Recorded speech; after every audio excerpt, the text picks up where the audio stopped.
أول مرة رُحت فيها الgym في حياتي كانت تمرينة الرجل دي بالنسبة لي عذاب، لكن بعد ما بتستمر شوية في الgym وتبدأ تخش في مود التمرين كده بتحس إن في زي علاقة حُب كده بتبقى بينك وبين تمارين الرجل خصوصًا تمارين الsquat.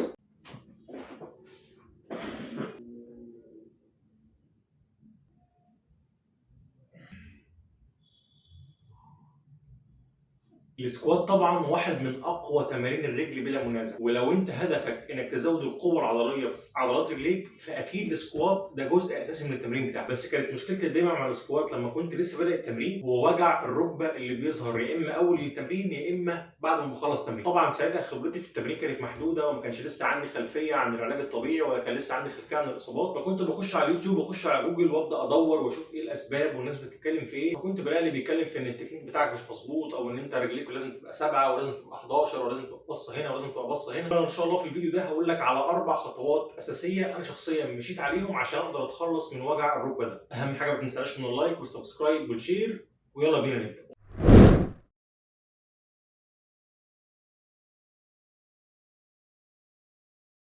اول غلط كنت بعمله لما كنت لسه مبتدئ ان انا كنت ببدا تمرينه الرجل بتاعتي بتمرينه السكوات. طبعا ده مش 100% غلط ولا كل اللي بيبدا تمرينه الرجل بتاعته بالسكوات لازم رجليه توجعه، بس بما انك مبتدئ ولسه اول مره تلعب التمارين بتاعت السكوات ولسه رجليك ضعيفه فحاول تبدا بتمارين العزل الاول زي الاكستنشن والهامستنج كيرل، لان ده هيساعدك بشكل كبير ان ضخ الدم يزيد لاربطه واوتار الركبه، فالركبه تبقى مستعده لتمارين مركب وصعب زي تمارين السكوات. تاني غلط كنت بعمله ان انا كنت بستعجل على الاوزان بتاعتي او انا كنت بزود اللود او بزود الحمل او الوزن اللي انا بشيله بشكل سريع جدا، وهنا في قاعده اساسيه لازم تبقى عارفها وانت بتتمرن في الجيم. القاعده دي ان جهازك العصبي بيقدر يتكيف على الاوزان اللي انت بتشيلها ويبقى عنده مقدره انه يشيل اوزان اعلى بشكل اسرع من العضلات بتاعتك. فانت مثلا ممكن تكون بادئ تمرين زي السكوات وبتشيل فيه 5 كيلو بشكل صعب شويه، لكن بعد اسبوع او اسبوعين بتلاقي نفسك اتعودت بسهوله على 5 كيلو دي وتقدر تزود ل 7.5 ولا 10 ولا 15. هنا الجهاز العصبي بتاعك بيكون قدر يتكيف على الوزن وقدر يجند عضلات اكتر اثناء ما انت بتعمل الوزن، لكن للاسف الاربطه والاوتار بتاعتك بتكون لسه ما خدتش الوقت الكافي عشان تتعود على الوزن ده، فدايما ما تتسرعش في انك تزود الوزن بتاعك في اي تمرين خصوصا التمارين المركبه زي السكوات،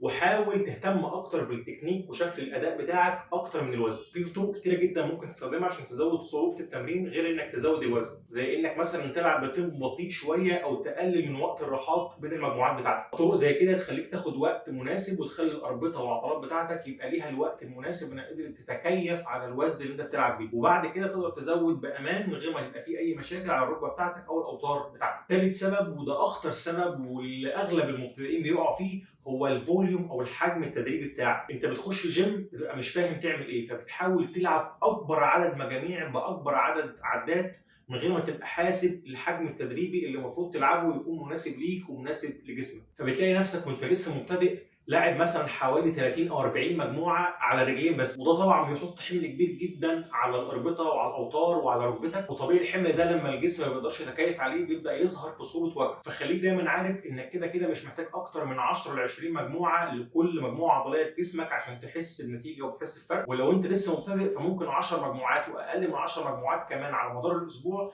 كافيين جدا عشان تبدا تحس بنتائج وتبدا تظهر عليك عضلات رجليك. رابع سبب هو اداء التمرين بتاعك، هو انك ممكن تكون بتنزل بركبتك لقدام قوي وانت بتعمل سكوات فبتحط حمل كبير قوي على ركبتك هي لسه مش مستعده ليه، وهنا لازم تتعلم حاجه اسمها الهيب هنجنج او ان انت تبدا تنزل او تبدا الحركه بتاعت السكوات بالوسط او الحوض بتاعك. ده هيقلل كتير من الحمل اللي نازل على ركبتك ويبدا يوزعه بشكل متساوي او بشكل مظبوط ما بين الحوض بتاعك وبين الركبه بتاعتك. ويفضل لو انت عندك مشكله زي دي انك تبدا تبدل السكوات بتمرين زي الليج بريس او الهاك سكوات، ويبدا السكوات يبقى موجود في جزء من تمرينك من غير اوزان خالص عشان تتعود على التكنيك المظبوط والاداء المظبوط بتاعك لحد ما تظبط الاداء بتاعك. وفي نقطه زي دي لازم يبقى عندك مرونه شويه في جدول التدريب بتاعك وعندك مرونه شويه في التفكير بتاعك، لانك مش شرط تلعب سكوات وتكون متخيل ان السكوات هو التمرين الوحيد اللي ممكن يطلع لك عضلات رجلين قويه وكويسه. وتمارين زي الهاك سكوات والليج بريس هيحققوا لك نفس النتائج طول ما انت ماشي على مبدا البروجريسيف اوفرلود او بتزود الحمل التدريبي بتاعك واحده واحده. طبعا لو عجبك الفيديو ما تنساش من اللايك والسبسكرايب والشير،